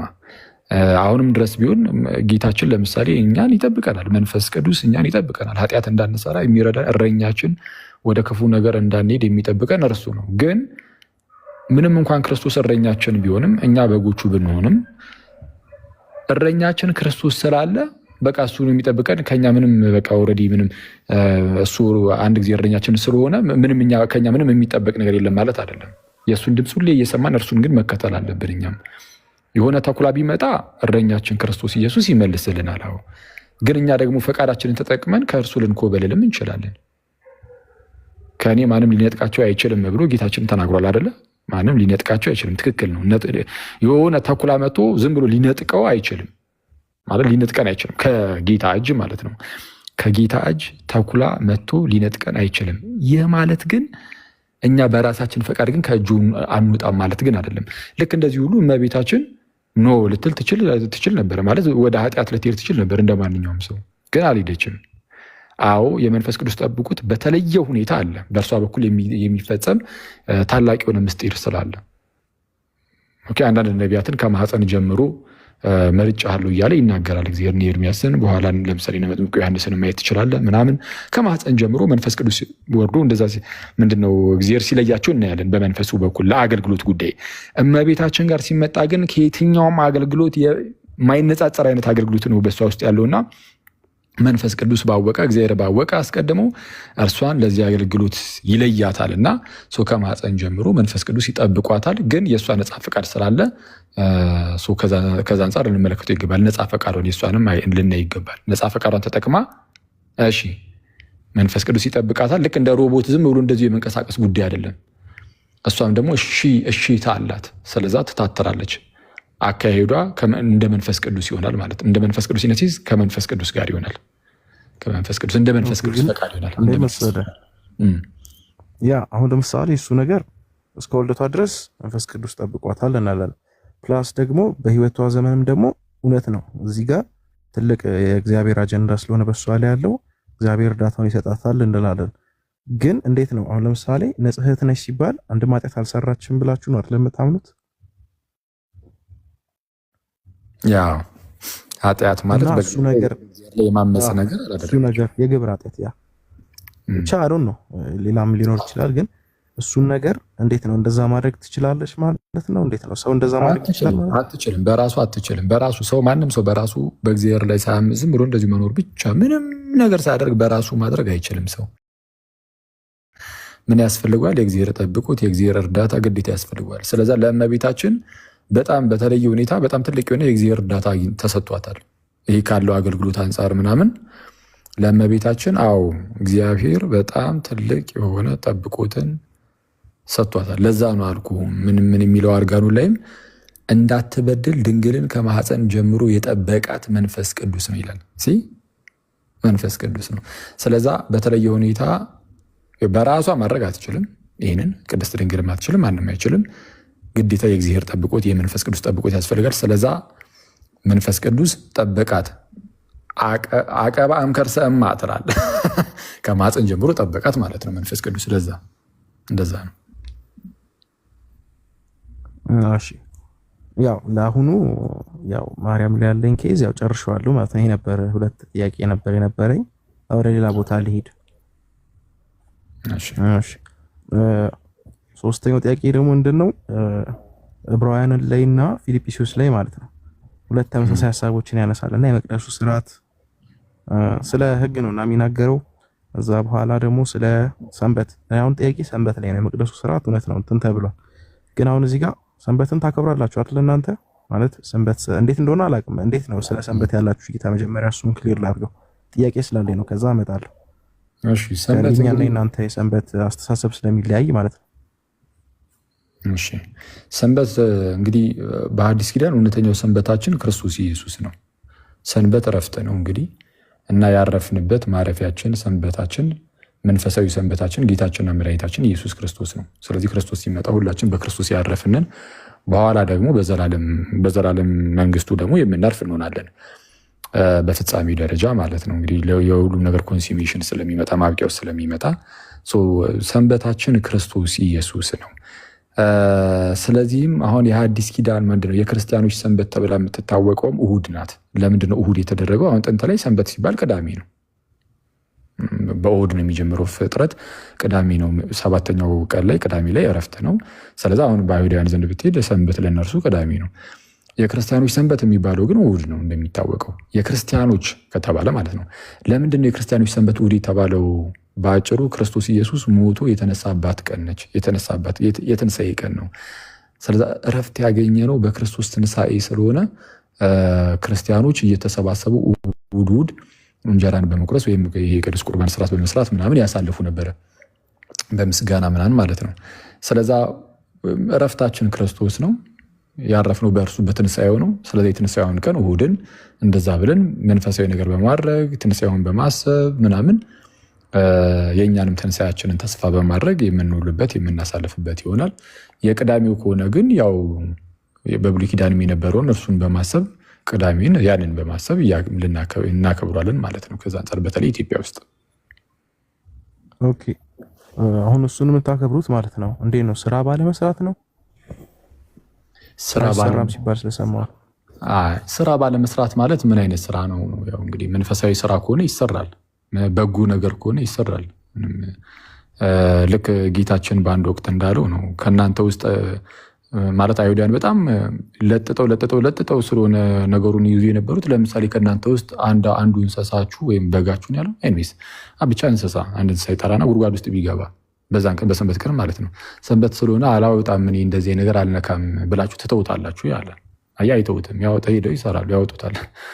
ስለዛ እንትን ነው ይሄ ምንድነው መጻጉዕንም እንዳደረገው ነው። አልጋህን ተሸክመ ሄዳለው እና በሰንበት ቀን ነበር ያሸከሙ አልጋውን ሲፈውስ እናያለን። ለምን ፈወስክ ብለው ደግሞ ይጠይቁታል። አይ መልካም ነገር ማድረግ ተፈቅዷል ብሎ ይመልስላቸዋል ጌታችን። ስለዛ መልካም ነገር ይደረጋል። ዋናው ነገር ግን አሁን እኛ ልክ እንደ ብሉይ ኪዳን አይደለም። የኛ አጓጓዛችን ምናምን እንደ ስጋ አይደለም እይታችን። ይህ በልማድ ምናምን ካልሆነ በስተቀር እንደ ስጋ ሳይሆን እንደ መንፈስ ነው። አያ አስቀድሞ የነበሩት እስራኤል ዘስጋ ናቸው። አሁን እኛ እስራኤል ዘነፍስ ነን። ስለዛ መንፈሳውያን የእግዚአብሔር ሕዝቦች ነን እንጂ ስጋውያን አይደለንም እንደ ጥንቶቹ። ስለዛ በመንፈሳዊ እይታ እንደዛ እየቃኘ ነው የምናልፈው። ስለዛ ቅዳሜንም አሁን ቤተክርስቲያናችን ቅዳሜንም እሑድን ማክብሩ ካለች በቃ መንፈሳዊ ነገርን በደንብ አስቡ። ይሄ ከሰኞ እስከ ዓርብ ምናምን ለስጋችሁ ከሰራችሁ በሉ ደግሞ ቅዳሜና እሑድን እግዚአብሔርን አገልግሉት። መንፈሳዊ ነገሮችን በመስራት ምናምን ደግሞ ማሳለፍ እንዳትዘናጉ ለማለት ተፈቅዷል። ግን አሁን ለምሳሌ እንዲህ ኖርማል ስራዎችን ለምሳሌ ኃጢአት ያልሆኑ ስራዎችን ማለት ነው መስራትና ክልክል ነው? አይ እንደ ሁኔታው ነው። ሙሉ በሙሉ ክልክል አይደለም። ምንም ቅዳሜ ቀን ይኸው አብዛኛው ህዝብ ለምሳሌ ወጥቶ ሰርቶ ሸቅሎ ይገባል። እንደዛ የሚያደርጉ ሁሉ ግን ኃጢአተኛ ነው ማለት አይደለም። ዋናው ነገር እንደነዚህ አይነት ነገሮች ትልቁ ጥቅማቸው ምንድነው? በቃ ሰዎችን በመንፈሳዊ ህይወታቸው እንዲያድጉ ማድረግ ነው። እና ቅዳሜ ቀን አንድ ሰው ወጥቶ ስራውን ሰርቶ ገንዘብ አግኝቶ ስለተመለሰ ኃጢአት ውስጥ ነው ማለት አይደለም። ያው እየተሰራም ስለሆነ ማለት ነው። ቤተክርስቲያኑ ይሄን አላወገዘችም። ስራ ይሰራም ስለተባለ አይ ቲንክ ሚስኮንሰፕሽን ስለሆነ መሰለኝ ሙሉ ለሙሉ አልሰሞትም። እንደዚህ ግን እንደነ የሰሞት በብሉይ ኪዳን እንደዚህ እንትን የሚባለው በብሉይ ኪዳን አረፍ ነው አቋል የብሉይ ኪዳን በእኛ ዘንድ ግን ትልቁ ነገር እንትን ነው። በቃ መንፈሳዊ ነገር ላይ አተኩር ነው። አሁን ለምሳሌ መንፈሳዊ ነገር ላይ ሳታተኩር ግን አይ በቃ መስራት የለብኝም ብለህ ቤት ተኝተህ ብትውል ቤት ውስጥ ተኝተህ ከምትውል ወጥተህ ሰራ አድርገህ ገንዘብን ይዘህ ብትመጣ የተመረጠ ነው፣ የተሻለ ነው። ቤት ውስጥ ይሄ ስንፍና ስለሚባል እንደውም የኃጢአት ነው። ቤት ውስጥ ዝም ብለህ ተኝተህ መዋል ይህ ስንፍና ስለሆነ እንደዛ አይቻልም። ልጠይቅም የነበረው መጀመሪያ እሱን ነው። ዕብራውያንና እንትን ምናልባት ታውቀዋለህ ዕብራውያን ምዕራፍ 6 ያለው ነው በመደረግ ሊጠፉ ተወስነዋል ምናምን የመቅደሱ ስርዓት። ከዛ ደግሞ ምንድነው ሰንበትን ማክበር ምናምን ምንድነው እውነተኛው ሰንበት ግን በኢያሱ ዘመን አርፎ ቢሆን ኖሮ በእንትና ዘመን እንዲያርፉ ድጋሜ ቃል ባልገባላቸው እያለ ምናምን በኤርሚያስ ምናምን እያለ ከዛ መጨረሻ ላይ ምንድነው የሚለው በነቢዩ እንደተናገረ ወደ ረፍት አይገቡም ብሎ በቁጣው ተናገረ እያለ እግዚአብሔር የተናገረውን ትንቢት ይናገራል። ያ ረፍት ነው ትክክለኛው የአዲስ ኪዳን አካል የሆነው ረፍትና ያንን ነገር ላይ ታዩታላችሁ የሚለውን ነበር መጀመሪያ ጠይቄ የነበረው። አይኔስ ያው አስታከም እንትን ማለት ይችላል። ያው በቃ ወደ ክርስቶስ ተቀርበናል። ኦልሬዲ በቃ እሱ እረፍታችን ቅድም መጀመሪያ ላይ እንደስነሳ እንደነገርኩ በሐዲስ ኪዳን እረፍት ክርስቶስ ኢየሱስ ነው፣ ጌታችን ነው። እናንተ ሸክማችሁ የከበደ ወደ እኔ ነው እኔ ያሳርፋችኋለሁ ስላለ ማረፊያችን አሁን የሆነ ቀን ጠብቀን ምናምን ነገር እስቲ ደግሞ እርፍ እንበል የምንል አይደለንም። ጌታችን መጥቶ ነው እርፍ ያልነው። ስለዛ ጌታችን ስላሳረፈን ሰንበታችን ክርስቶስ ነው እና አክቹዋሊ አሁን ጌታችን እረፍታችን ነው እንዳልኩ። ከዛን ኮንሱሜሽን ደግሞ አለ ብያለሁ። አሁን በዚህ በምድር ላይ እስከኖርን ድረስ ምንም እንኳን በክርስቶስ አርፈን በመንግስቱ ያለን ቢሆንም ግን ደግሞ ተጋድሎ ግን ስቲል አለ፣ የመንፈሳዊ ህይወት ተጋድሎ አለ። ስለዛ ተጋድሎ ይኖርና መጨረሻ ላይ ክርስቶስ ይመጣል፣ እኛም እንሄዳለን ምናምን። ያኔ ሁሉም ነገር እንትን ይላልና የመጨረሻው እረፍትም እሱም ከዛ አንጻርም እረፍቱ ያ ነው ተብሎ መጠራት ይችላል ነው። ዋናው ግን ስፒሪቹዋሊ ማየት አለብን፣ በስጋዊ አይደለም። ለምሳሌ ብዙ ጊዜ በአዲስ ኪዳን በስጋዊ ማየት የለብንም፣ በመንፈሳዊ ነው የምናየው ነው። እሱን ነገር አሁን ጥያቄ እንድፈጠር ያደረገኝ ደጋግሜ ስለጠየኩ ሶሪ፣ ግን ምንድነው እንትን እንዳደረገኝ አይታችሁ ከሆነ ጦርነትም ላይ ከሆነ እንደዚህ ያው ቸርች ሂስትሪ ላይ ማለት ነው አብዛኛው ጊዜ ሰንበትን ጠብቀው ነበረ እንደዚህ የሚያጠቋቸው ማለት ነው። ኢቨን ኢትዮጵያ ውስጥም ይሄ ታሪክ አለ አይደል? የአድዋ ጦርነት ላይ ነው ሆም ተብሎ በሰንበት እንዲደረግ የተባለው። ህዝቡ ሰንበት ላይ እንዴት ነው ስራ ይሰራም፣ ከብዙ ነገሮች ይቆጠባል እና ልክ ነው። በመንፈሳዊ ሁኔታ ጀስት ያለውን የስራ ሁኔታ እንትን ለማለት ነው እና አብዛኛው ጊዜ የነበሩት ጦርነቶችም ኢቨን ምንድነው ክሩሴዶችም ላይ ምናምን ከዚህ ጋር የተያዙ ናቸውና ከስራ ጋር የተያዙ ናቸው፣ ከአካላዊ ስራ ጋር የተያዙ ናቸውና እሱ ነገር ነው። በአንድ በኩል አንተ እንዳልከው ነውና በአንድ በኩል ግን የስራ ኮንሰፕት ስቲል ትንሽ ቬክስ ስለሆነብኝ ነው ደግሜ እየጠየኩ ያለው። አዎ እንዳልኩ ነው። ይሄ ስራን ሰራ ምናምን ከተባለ በመንፈሳዊ ነገር ለማሳለፍ የተራቡ ምንድነው የታሰሩ ሰዎችን በመጠየቅ የታመሙ ሰዎችን በመጠየቅ ውስጥ እንድታሳልፍ ምናምን መንፈሳዊ ነገርን በማድረግ ምናምን እንድታሳልፍ እሱን በማሰብ ነው። እንደዚህ አይነት ነገሮች ላይ ኢንቮልቭ የማታደርግ ከሆነ ግን እንዳልኩ ስራ ልትሰራ ትችላለህ ነው። ቢያንስ እሁድን ግን ግዴታ ነው ማለት በጸሎት ምናምን ማሳለፍ ማለት ቤተክርስቲያን መጥተህ በማህበር ጸሎት በዚህ በቅዳሴው ምናምን ማሳለፍ እሱ አማራጭ አይደለም፣ ግዴታ ነው። ያው አሁን ሰው ተሳንፎ ነው እንጂ ቅዳሴ ግዴታ ነው። የሆነ እንትን የሚል አይደለም፣ ግዴታ ነው። የክርስቲያን ሰንበት ላይ ግዴታ ሁሉም ሰው ተገኝቶ ማስቀደስ ምናምን አለበት እና እንደዛ ነው። ያ ከዛ አንፃር ነው። እሺ አይ ቲንክ ይሄኛው የመጨረሻ ጥያቄ ይመስለኛል እና ምንድነው ኤፌሶን ምዕራፍ 4 ላይ ማለት ነው ስለ ምንድነው ስለ ስጦታ ይናገራልና ወደ ሰማይ በወጣ ጊዜ ምርኮ ማረከ ለሰዎች ሙሉ ስጦታን ሰጠ እያለ ይናገራልና ከዚህ በፊት ታውቁታላችሁ። አንድ ጊዜ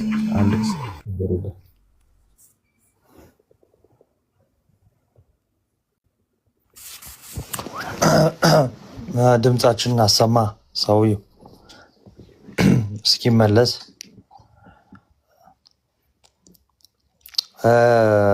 ጋይስ ዕብራውያንን ጥናት እንቀጥላለን ነገ ከነገ ወዲያ። በጣም ማዘር ደውላ ነው። ምን ነው ደግሞ ዕብራውያን 7:11 አንብቦ ወደ መናፍቅ ይሄዳል። አንተ እናጠናልን ትላለህ።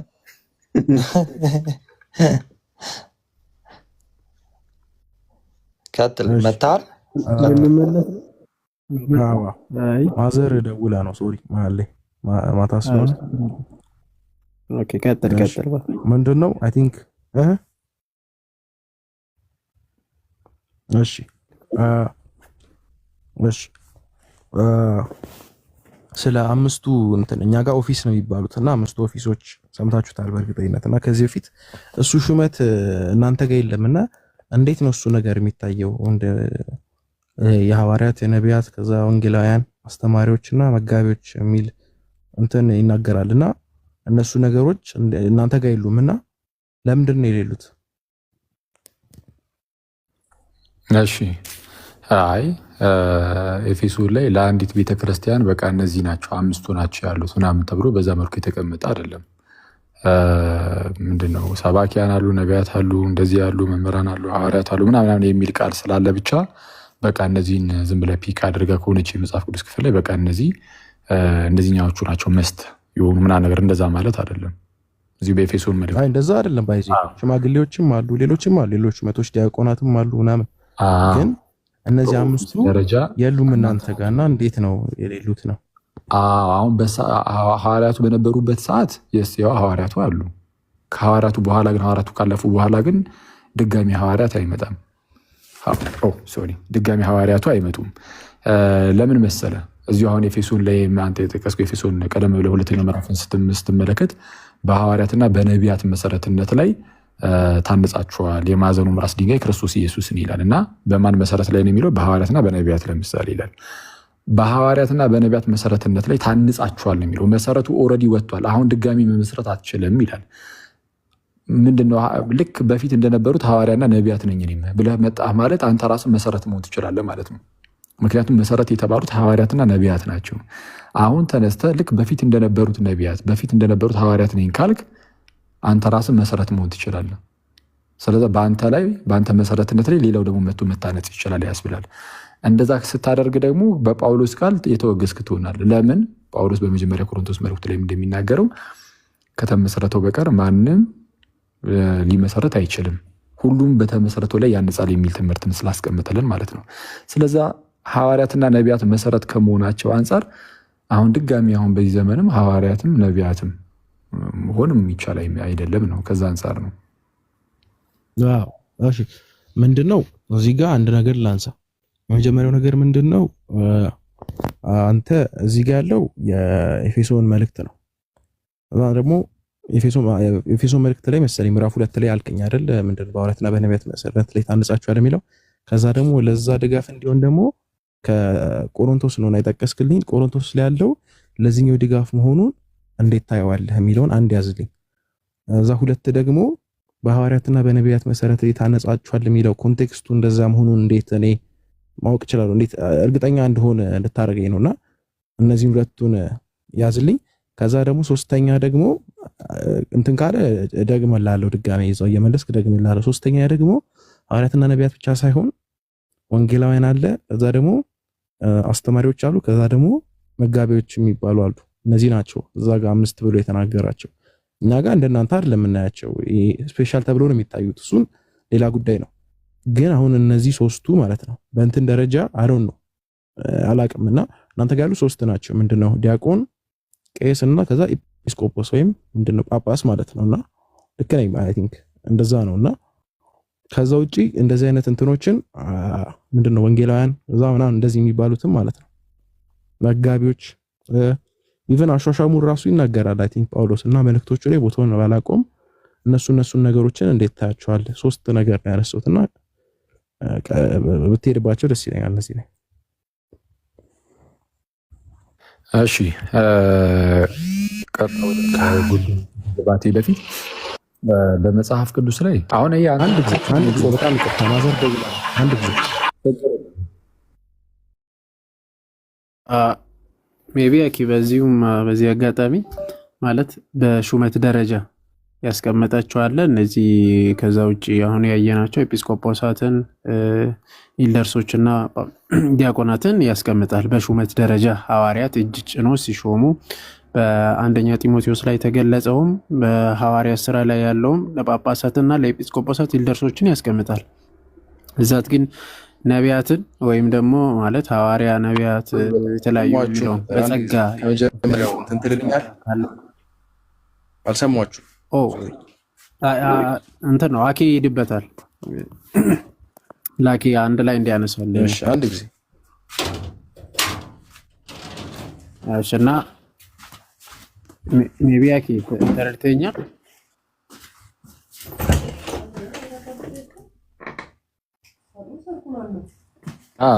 ምን አልከኝ መኩዚ በሹመት ደረጃ በመጽሐፍ ቅዱስ ላይ ኤጲስቆጶሳትን ያስቀምጣል እጅ ጭኖ እንዴት እንደሚሾሙ፣ የዲያቆናትን ያስቀምጣል፣ የኢልደርሶችንም ጭምር የፕሪስትን ማለት ነው የካህናትን ያስቀምጣል። 3ቱንም እናገኛለን መጽሐፍ ቅዱስ ላይ። ግን ከጸጋ ማለት ቤተክርስቲያን ውስጥ እንደ ጸጋ ትንቢትን በመናገር ሊሆን ይችላል በተለያየ ከሚሰጠው ውጪ በሹመት ደረጃ ሐዋርያነ ወይም ደግሞ ነብይነ ወይም ደግሞ ጀስት የሆነ እንትን ተብሎ በሹመት ደረጃ የተሰጠ አለ ወይ በሚለው ጋር አያይዘ ብታነሳለት መልካም ነው። ቢኮዝ 3ቱን ነው የሚያስቀምጠው መጽሐፍ ቅዱስ ውስጥ የምናገኘው 3ቱን ሹመት ስለሆነ ማለት ነው። በሹመት ደረጃ እጅ ተጭኖ ሂድበት፣ በዛው ሂድበት። አጠቃለው አንድ ላይ ሂድ እንዴ ሂድበት አንድ ላይ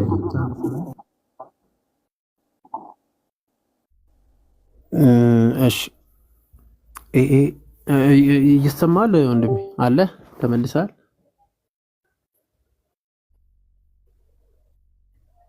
እየሰማሁ ነው።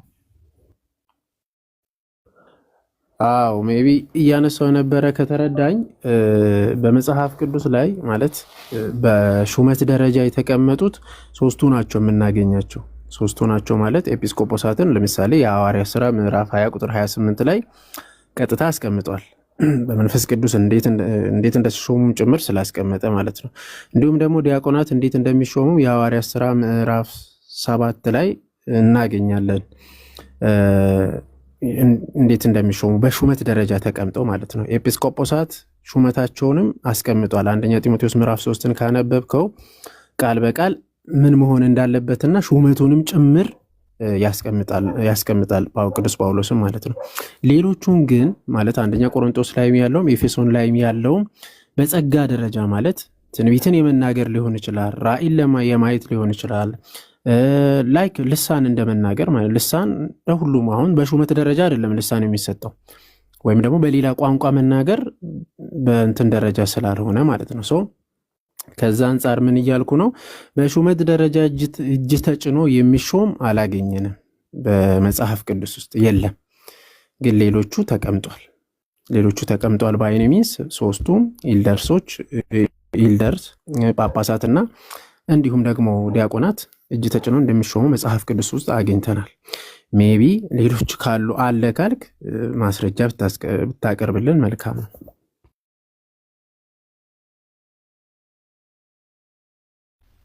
አሮ ነው የሌሎቹን እኔ እንጃ፣ ግን እረኞች ብሎ ይናገራል። አሁን ለምሳሌ እረኛ ማለት በእኛ መጋቢ ማለት ነውና ስለ እረኞች ምንድነው እናንተን እንትን ላርጎ ለሾመ እረኞች አርጎ ለሾመ ለእናንተና ለመንጋው ተጠንቀቁ፣ ወደፊት ለመንጋው የማይራሩ እንትኖች ይመጣሉና እያለ ይናገራል። እሱ አንድ ነው። ይቅርታና በጣም አሮን ይሄን እንትን አሳየኝ። ምንድነው ነገሩ? ኖርማል ነው መሰለኝ። ኖርማል ነው። 10 ደቂቃ ታገሰ። መኩ ማውራት ሲጀምር ነው። መኩ ቀጥሎሽ መኩ ያንተን ጥያቄ አንደርስታንድ አድርጎታል። ግን አቤል የመኩን ጥያቄ ተረድተዋል? ቅድም ያልካቸው ላይክ እኛ ጋር ያሉ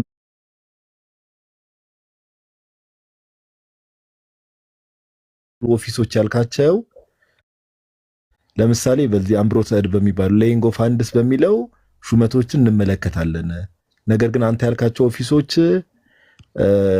ወይ በዚህ በአምብሮሰድ መጽሐፍ ቅዱስ ላይ ሲሰጡ እናያቸዋለን ወይ ነው አይደል? መኩ ጥያቄ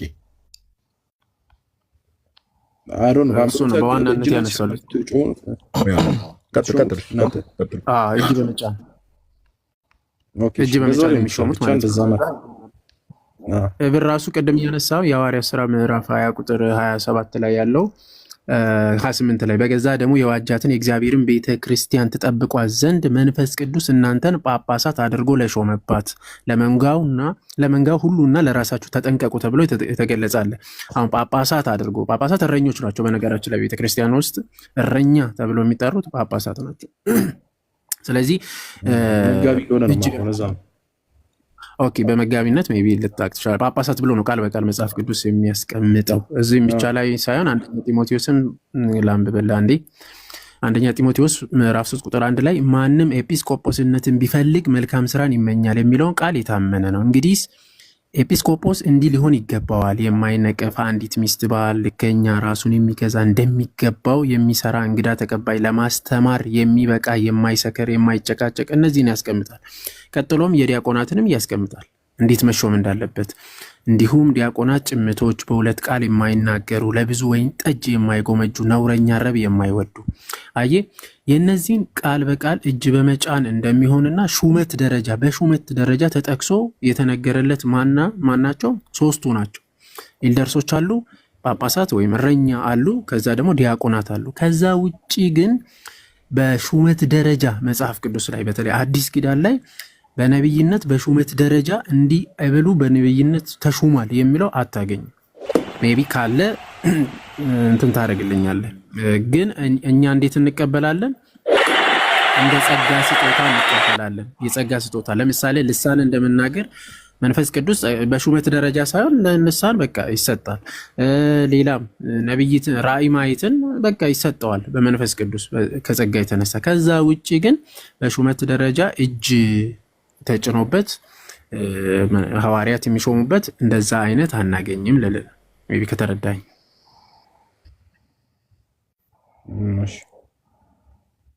እሺ ያው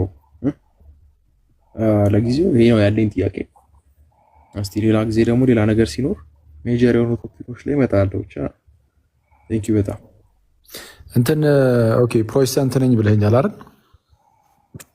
አዎ አይ ጥሩ ነው። እስቲ እንትን በል ደግሞ ፈቃደ ከሆነ ደግሞ ብቅ በል ቴሌግራማችን ላይ ምናምንም ወይ መጀመሪያ ያወራሃል ልጅ እዚህ ከላይ ያለው ማለት ነው ካካን እርሱ ነው ካካ በውስጥ አወራውና በእድሜም እኩያ ትመስሉኛላችሁ፣ ትግባባላችሁ።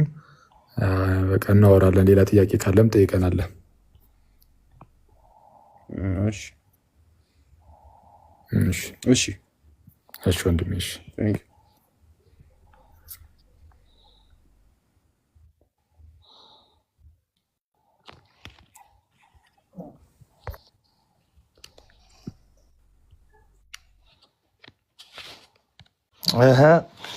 ቃሌት ያሰማል። አክቹዋሊ ኦኬ ብዬዋለሁ። እንትኑ ላይ ግን አለ ሬስትሪክሽን። አይ እንትን ነው በቃ ላይቭ ሰዎች ጋር የበለጠ እንዳይደርስ ምናምን አይነት ነገር ነው ሪስትሪክት የሚያደርገ ፎር ዘ ኔክስት 10 ሚኒትስ ምናምን ነገር ግን አሁን ኦልሬዲ አይ ቲንክ 5 ደቂቃ አልፎታል መሰለኝ። ኦኬ እንትን ዝም ብዬ ነው እስከ አላነበብኩትም ስክሪንሻት ያደረኩት እንዳይዘረግፋችሁ። ግሩፕ ላይ ጻፍልሃል ደግሞ ቅድም ካሜራ ልክ ሲበራ ማን እንደመሰል። አዎ በእናትህ ላፕቶፑን አብርቼው ስለነበር እንደዛ ነው የሚመስለው በእርግጠኝነት ነው ወይስ አሁንም በግላጭ ላሳይ? ይሄ የዋር ነው ለነገሩ። እኔ መጀመሪያ አውሬ ምናምን የገባ መስሎኝ ቤት አውሬ ገብቷል ስል አረ ወሒድ ነው የገባው አሉ።